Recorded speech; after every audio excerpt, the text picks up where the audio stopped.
your value is not measured by how much you do and how hard you do it. It's measured by doing what you can.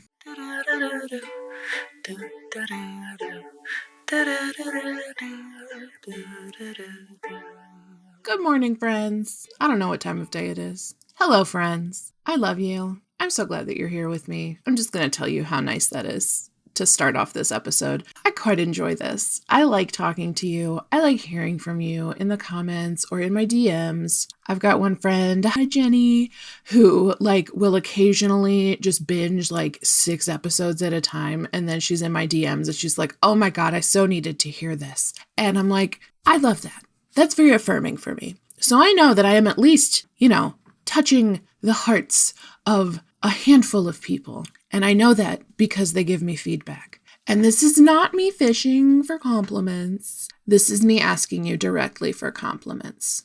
Please, in the comments or wherever, tell me nice things. Tell me how my podcast makes you feel.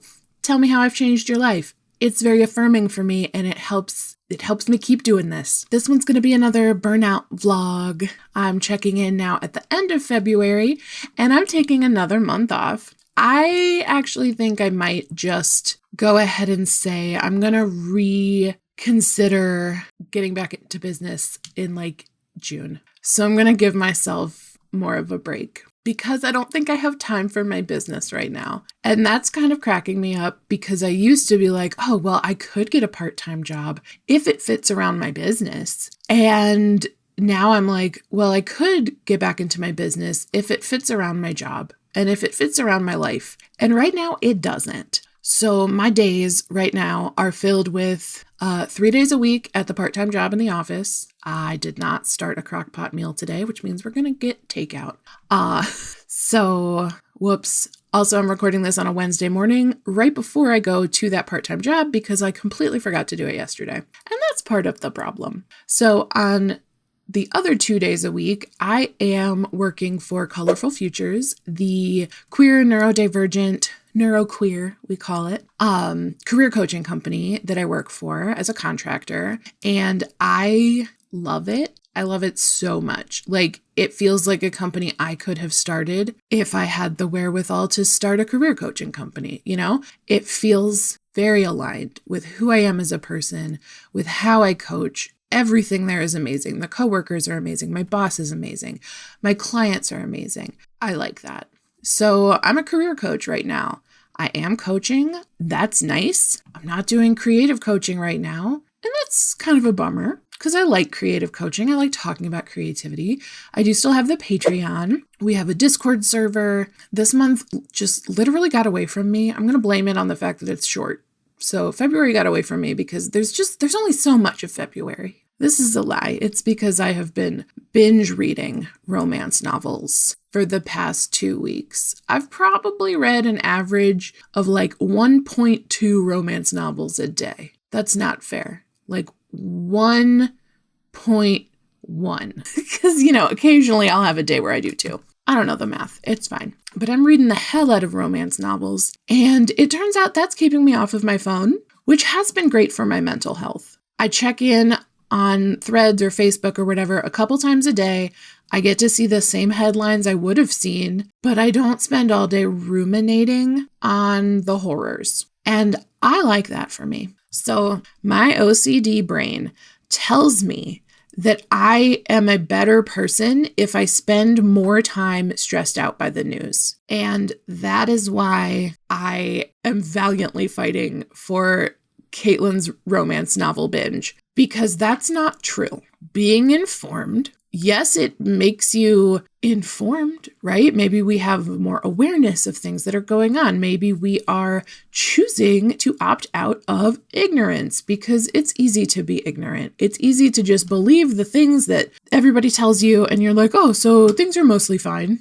It's only people committing crimes who are being hurt, and I don't commit crimes, so I'm fine. That is the very easy lie that people believe. But I know, I'm aware. I don't have to spend my whole day being totally freaked out by that and having my nervous system on red alert. I can be aware. I'm aware. I sign petitions. I will occasionally, when I think they're maybe going to listen or their voicemails aren't full, call my reps. I'm going to be so honest. I feel like that doesn't matter. I feel like they are going to go with party lines as they go with party lines, and they don't give a shit what I say. I have 2 Republican senators. They don't care. And I hate that. Occasionally, I send them, email letters or things where it's like, here, send your reps this little script, and I will. And I don't think it counts, but it's an action. So I'm going to start there. I refuse to let us go march in the street until our estate planning is done because I don't want to be the next 37-year-old shot by ICE. It's unlikely, but my anxiety demands that much. Plus, we also need to get our estate planning done. So that's the barrier there. I'm doing what I can. And as a disabled person, as a neurodivergent person in burnout, that's not a ton. And that's okay, because your value is not measured by how much you do and how hard you do it. It's measured by doing what you can. So we all need to give ourselves some grace there, myself included. And my OCD is like, you're not allowed to give yourself grace. You have to get grace from other people. Bitch, nuh-uh.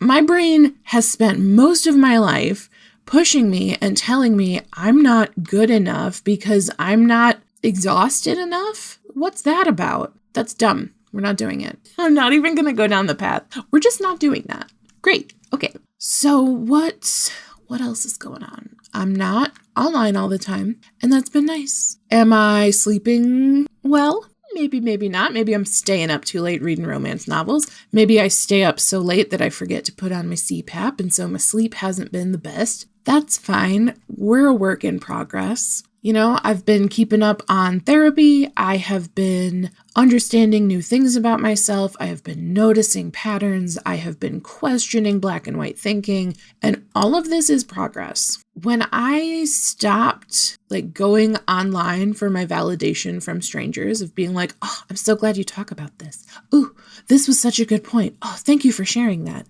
All I do is get on my podcast and talk to you guys. And then sometimes you talk back, and I love that. But I've stopped thinking oh, what will my subscribers like me to talk about? And I just get on here and talk about random shit, like my burnout and my decisions to not get back into my business for a while. So I'm totally here for it. I like it. I'm already too busy. I keep saying yes to stuff that I probably don't really have the time or energy for. So I'm working on that. I do need to cut back on that.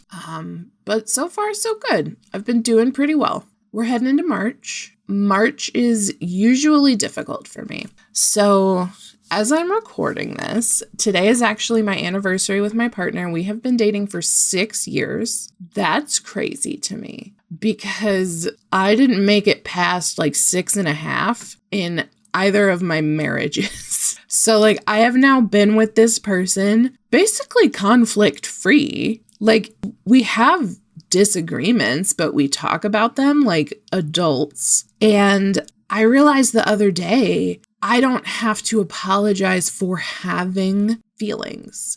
I don't have to apologize that I got angry in the first place. And that surprised me. I kept bracing for it. I kept bracing for having to atone for the indignity of thinking something negative about him at all, because that's how my ex behaved. And that's relevant because March is the anniversary of when I left my abusive ex-husband, and that's been 8 years. So that's rad. 8 years is crazy.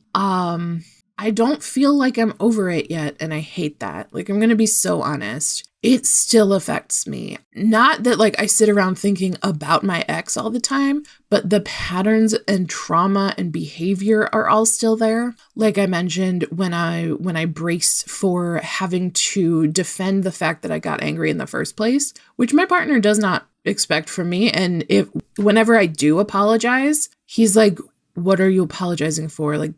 No, we don't do that here. And that's so helpful because a lot of men benefit from other men's abuse without realizing it. So if he just accepted me always being like, I'm so sorry that I even got angry in the first place. And he was like, that's okay, baby. It's okay to feel your feelings, without addressing the fact that you don't need to apologize for that, like, because it's okay to have your own emotions. I would keep thinking that it's normal to apologize for having those emotions. So the fact that my partner stops me, points out that pattern, and says, you don't have to do that anymore, is very powerful, very healing, very soothing. I feel safe. I feel so safe in this relationship. And I think that's the difference, is we got to 6 years because it's been 6 years of me feeling really safe. And with the other 2 long-term relationships that I've had, we reached 6 years out of like me clinging to the fact that I wanted to be in this relationship successfully forever. And girl, that is not a reason to stay. I should never have married those 2 idiots in the first place. If you're listening, sorry, you're an idiot. I shouldn't have married you. They don't listen to my podcast. The idea that they would is hilarious to me. So yeah, like, let me do the math right now because I have to compare. And I used to feel bad about like the comparison, but it's really helpful for me to like understand the benchmarking of a normal relationship, like year by year compared to my bad relationships. So at 6 years in, with both marriages, I had already left or attempted to leave one time. Crazy pants. So my first husband, we started dating when I was 18 and we got married when I was 21. He was 25. He was 4 years older than me. He was like my first everything. He was my first kiss. He was my first boyfriend. He was the first person I had sex with. All firsts. And we've talked about this before, like I didn't think that I was going to find someone. So me, 21, with my whole life ahead of me, my entire human existence ahead of me, I didn't even know I was queer at this point. Like I did not know myself. And so I legally bound myself to a man because as one does. And like almost instantly, 3 months into that marriage, I came home and I was like, I'm miserable. This does not make me happy. I am not fulfilled. And that's rough. But I got into therapy and I asked him for couples counseling and he was deeply offended by that. He was like, how could you ask me that? So that's a red flag, babies. If you tell your partner, I'm really unhappy and I want us to go to couples counseling to get through this and figure out what I need and work on our relationship together, go to fucking therapy. If your partner is like, ew, therapy, just to the garbage with them. The whole man. I'm assuming it's a man. Usually is. We were married. Let's see. We got married in 2009 and we got divorced in 2012. So we were married just shy of 3 years. It was like 2 years, 9 months. But we got married when we had been dating for 3 years. We had a 1 year long engagement in which I was just constantly talking about my wedding and showing everybody my cheap ass ring off overstock.com that was $200 with 3 little tiny diamonds in it. And I loved my beautiful little ring. And dear God, I have higher standards for my jewelry now. Like I sent my partner an entire fucking PowerPoint of being like, this one's too much. This one's wrong in this exact way. Like it would be impossible for him to choose a ring that did not meet my style and like what I want in my engagement ring. And even that is dope. Like the difference is staggering. And that first marriage wasn't even like abusive. It was just sort of like your garden variety misogynist where, you know, sort of like some traditional family values. He had a really shitty, like a really shitty misogynist dad who's like also a racist and is just kind of an asshole all around. So, you know, I was dealing with the product of that. Like his mom was still going into his room to like get his dirty laundry and his dirty dishes in his early 20s. That should have been a sign that I would be expected to do those things. But I was 18 years old and a boy wanted to touch me. So I wasn't making the soundest decisions. Second marriage, bad. So like in 2016, I had identified abusive patterns. I was like, oh, holy shit, I'm being abused. So there's a little bit of overlap because my first husband and I had an open marriage. And so I met this partner who, unbeknownst to me, targeted and groomed me. So I was 23, he was 41. He actually went on a date with another partner of mine, my girlfriend, my first girlfriend ever. And she was like talking about like, oh yeah, this is my girlfriend, and like showed him a picture of me. And he then reached out on the same dating app and was like, hey, would you be like maybe willing to go outside of your age range? Because like you seem really awesome and I'd love to take you out to lunch. And I was like, wait, are you the same guy who just took out my girlfriend? And he was like, oh my God, what a coincidence. So he lied to my fucking face, dated me, convinced me nigh immediately that we were star-crossed lovers destined to be together forever. And like, remember, I'm kind of miserable in my first marriage. And first of all, being miserable is not a reason to open your relationship. Don't do that. If you want an open relationship, that's separate from trying to fix your marriage. Just like you don't have a baby to fix a relationship, you don't open the relationship to fix a relationship, because that's just going to make all the problems worse. Fun fact. So we got together toward the end of 2011, early 2016, we were due to take a trip overseas so I could meet his family. And I knew that he wanted to propose. So we had been together for like 5 years at this time. I know he's planning to propose. I gave him my dead aunt's engagement ring. Well, rather, my father did. So like he has a ring. We've talked about marriage. We're going to go on this trip. And I'm in my therapist's office. Like, I don't want to go on this trip because I think he's abusing me and I need to leave. And she was like, whoa, this is news to me. Let's talk about it. And so like we talked about everything and we decided that I would go on the trip and just like be neutral, because it would be a big red flag if I didn't go, right? But I did ask him to not propose to me on the trip. He took the ring anyway. And he could tell that like something was off. And so he like kept pushing until I told him like, I have been thinking about taking some time apart. I want to move out and just like get my own place, and we can keep dating. I just like need to work on my own stuff in my own space. And, you've been doing some things that are abusive. And he was like, oh my God, baby, I had no idea. I am so sorry that I was hurting you. I had no idea. That was never my intention. And I am in my mid-20s. And here's the thing about abuse. It doesn't work unless you do have good times. Because if somebody was abusive 100% of the time, they would never get somebody to stay with them. So what abusers do is they're very charming and they're very attentive and they're very loving until they're not. And then there's a cycle of abuse. So like there will be an incident, there will be like a little honeymoon period of the apologies, the flowers, the baby, I'm never going to do it again. And then you return to sort of like a tentative status quo until another incident builds and you have another argument, fight, abusive situation. Not great. And so I'm like, oh my God, he had no idea he was abusing me. This man who is 17 and a half years my senior had no idea that he was impacting me this way. So we stayed together. We got married later that year because I am a fucking dumbass. No, I'm not. Be nice to yourself, Caitlin. I wasn't a dumbass. I was being abused. It's not my fault. That's difficult. I'm going to work on that with Jared because clearly I still feel like it's my fault. We got married in 2016. 10 years ago now. Goodbye, asshole. That marriage did not last long because toward the end of 2017, I got on antidepressants for the first time. And within 3 months of starting those antidepressants, I realized I don't have depression.